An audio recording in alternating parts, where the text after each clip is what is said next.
Well, good afternoon, everybody. And also, if anybody's come to this channel, this YouTube channel, via my Facebook page or through having it shared from my Facebook page, then welcome. This, as I say, is a YouTube channel which is devoted mainly to, well, music, obviously, seeing as I'm a musician. But very much the Making a Murderer case, the plight of Stephen Avery, Brendan Dassey, plus other wrongful convictions such as Luke Mitchell and Daniel Holt's Claw, and injustice, as we can see over there in Wisconsin, such as the Michael Funk case, Michael Funk of Eagle Nation Cycles.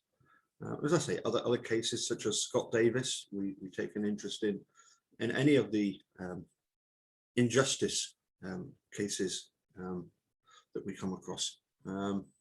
But primarily, as I say, it's Stephen Avery, Brendan Dassey of Making a Murderer. Obviously, of all the Netflix documentaries, in fact, I think of all the documentaries out there that are about this type of wrongful conviction, Making a Murderer stands head and shoulders above all the others, not least for the fact that there are now 20-hour-long episodes. So you know, if you've not watched it yet, then it could take you a while to get through. But trust me, you will be hooked. You'll be hooked by the injustice of it. You'll be hooked by the corruption, and you'll be hooked on how good the attorneys, the defense attorneys are. Your Jerry Butings, Dean Strands, the Steve Drizzen, Laura Nyrider, and of course, dare I say it again, so slightly even higher than all of those would be Kathleen Zellner. But I wanted to share first of all with you a tweet by none other than Jerry Buting. And again, if you didn't know this, we recently had a live non-stop YouTube event over 13 different YouTube channels, and Jerry Buting actually came on and appeared with one of our great supporters, Mark Hoddenett and Jerice from the Netherlands, and a great time was had by all. So let's first of all pop up this tweet by Jerry Buting, in which he's actually sharing a tweet by Laura Nyrider. A North Carolina jury just awarded Henry McCollum and Leon Brown $75 million. The Half Brothers spent 31 years behind bars, and Henry was on death row based on false confessions they gave as intellectually disabled teens. One of the biggest judgments in wrongful conviction history. So then if we change to, and I'll need to come out and go back in again. Sorry, before I do that, I need to show this, don't I? This was the tweet by Jerry Buting. The effect of these kinds of verdicts can deter others. Taxpayers must demand better and make changes at the top. Out with Sheriff Wiegert types. A verdict like this would bankrupt Manitowoc and Calumet counties and result in unbelievable property tax surcharges. And my comment to that, if I can bring it up, it's down here. I did comment on that. Yeah. If these two brothers are looking at 75 million, Steve, having been wrongfully convicted once and was going for 36 million when he was arrested for the disappearance of Teresa, I think a figure of 100 million in compensation to Steve is a minimum. And, you know, if 100 million is paid to Stephen Avery, if you divide that by the population of Manitowoc County at about 82,000. That's $1,220 per person, regardless of whether you're a, rich, poor, old, young, male, female. It doesn't matter. That is per person. The population is 82,000. That's $1,220 per person. I think when it comes to properties, I think I checked and there were something like 30,000 properties. You can just imagine the kind of figures that we're talking about then. Surcharge just to pay for the wrongful conviction of Stephen Avery. Anyway, let's change over to, let me just do this. And I'll need to come out of screen share and pop back in again so that that one is the one that we're looking at. Hopefully that's all going to work.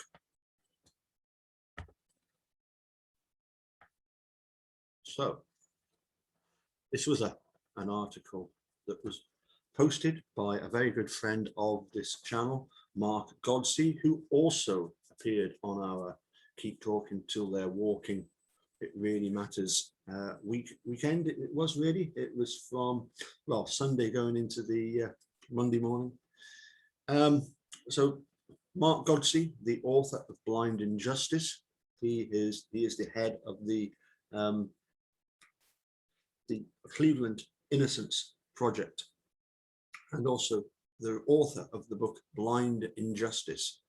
And Mark obviously has a unique perspective on these cases because he was originally he was a prosecutor, and quite a star prosecutor, if that's the right word. But he was, I think he describes himself in the book as one of these very aggressive prosecutors.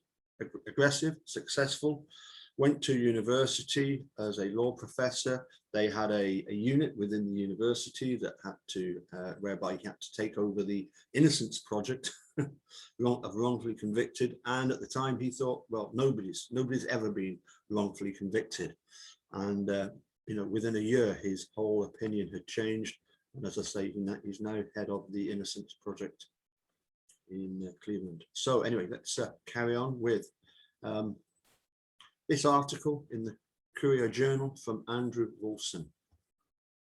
This isn't a case that Laura Nyrider and Jerry Buting tweeted about. This is, as I say, is a case that was highlighted in the group Blind Injustice, which, as I say, is Mark Godsey's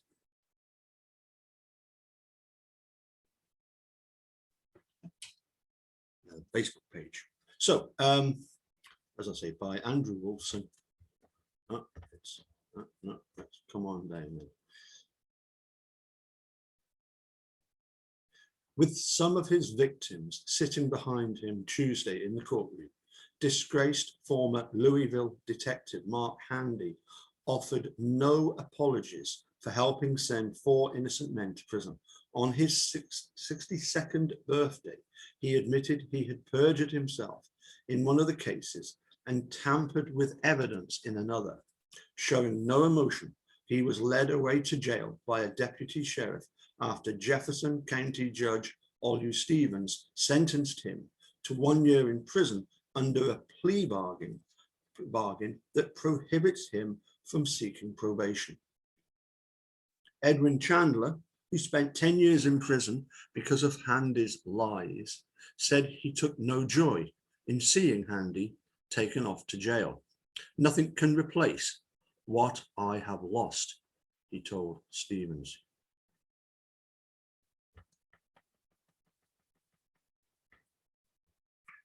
Reading from a brief statement, Chandler said the criminal justice system is broken and recounted how he fought for nearly 30 years for justice. He also told how local and federal prosecutors knew for years about Handy's crimes, took no action against him, allowing him to continue to wear the badge as a detective and later a deputy sheriff.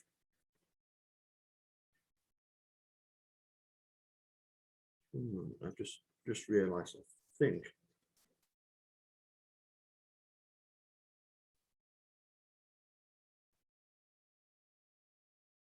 Yes.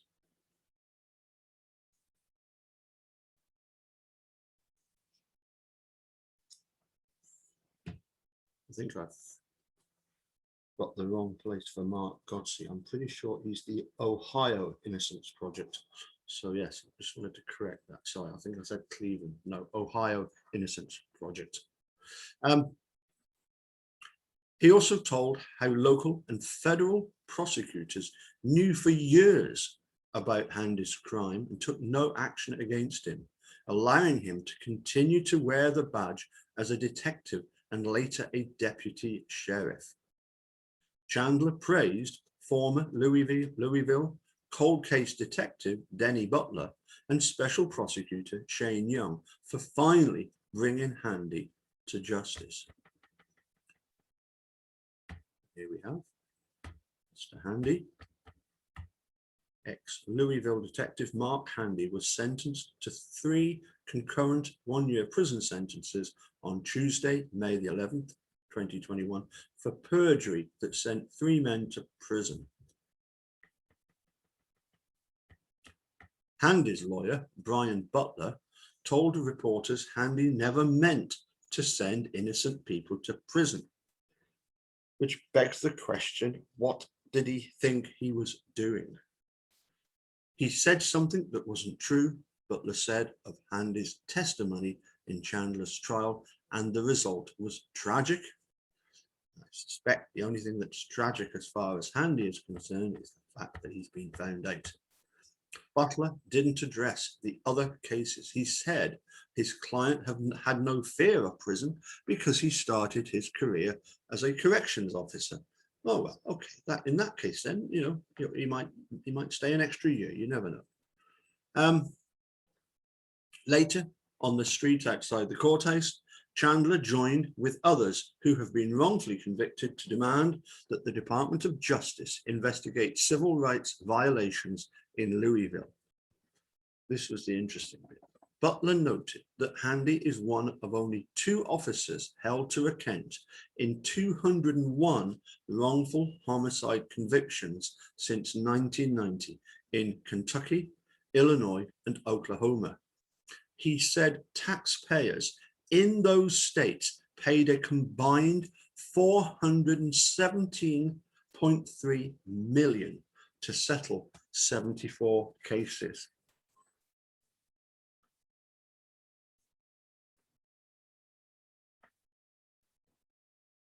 Not quite $500 million in compensation. A former state lawmaker, Butler called for the Justice Department to investigate every federal civil rights lawsuit that results in a settlement and to issue a public report on the cause and recommendations to improve the system.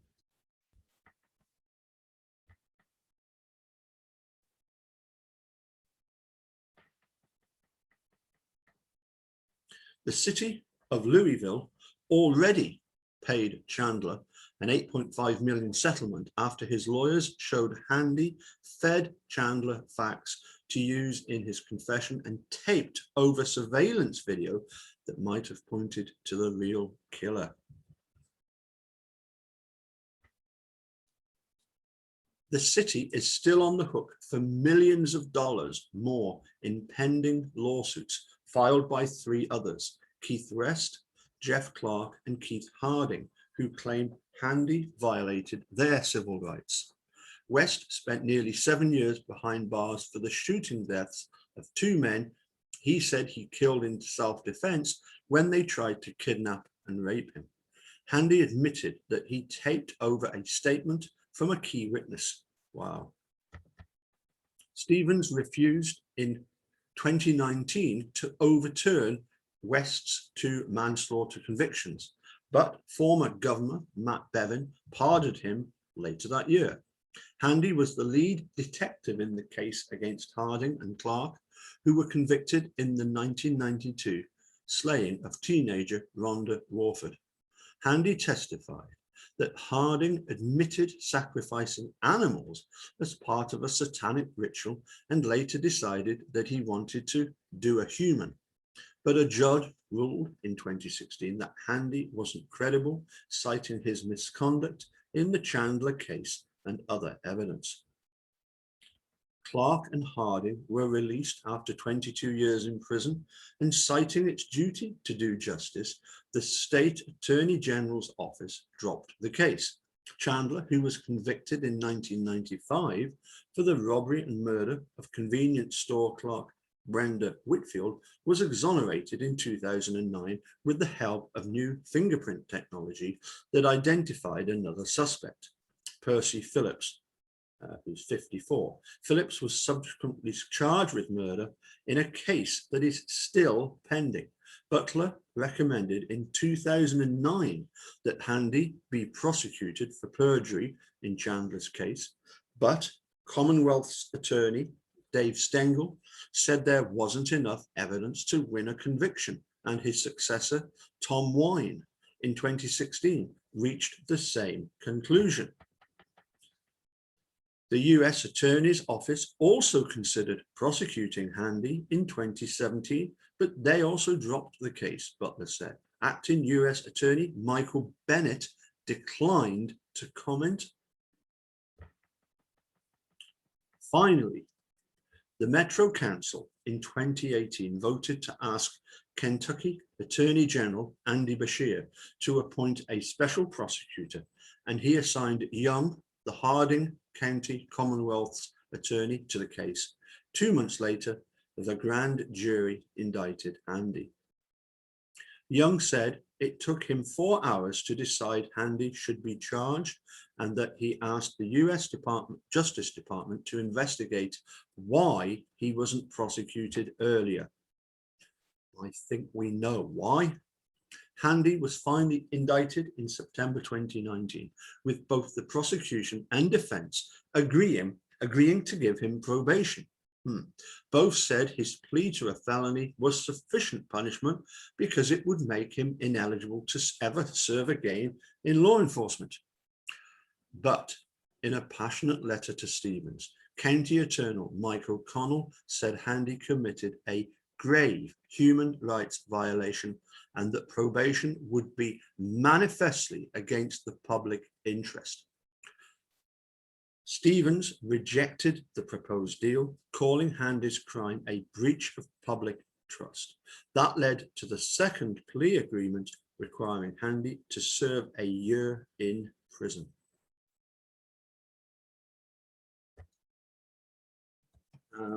And obviously, we're getting well down the road in Stephen Brenson's case, well, particularly Kathleen Zellner in Stephen's case. And so whilst they, the things that we need set right are the, better forensic science, we need better accountability for prosecutors, but certainly for the police. And Lenk and Colborn, you should be pretty much terrified by the idea that, yes, your crimes will be detected and will ultimately be punished. And it doesn't matter how old you are, they will, justice will come knocking on your doors for what you did, particularly in the planting of the key. And Andy Colborn, you have just got a record longer than anybody's arm of obstruction of justice, going way, way back to 1995, 96, when you took that phone call from Brown County, Gregory Allen, saying that you've got a Manitowoc man in prison for a crime that he didn't commit, that Gregory Allen had committed. It just goes way back. The phoning in of the license plate number, the finding of the key, as the dude used to say in the entrance to Narnia. Anyway, hope that was of interest. It certainly piqued my interest. Staggering the amount of compensation. We're talking huge chunks of basically government budget being wasted on wrongfully convicting people. And you've not only harmed greatly the person that was, you know, put in prison wrongfully, but the collateral damage is horrendous to, you know, all the families, and not just the families of the people that were wrongfully convicted, but even the families of the victims, who for all those years thought that the correct culprit had been identified and was serving time, only to discover that some detective, in his infinite wisdom, decided that he had decided who was guilty and was going to act as judge and jury, and even go so far as to ensure that a conviction was obtained by corrupt acts. It just beggars belief, doesn't it? Anyway, we'll catch you all again soon. Take care. I've got obviously another dude video to look at, and also more of Michael Cicchini's excellent article.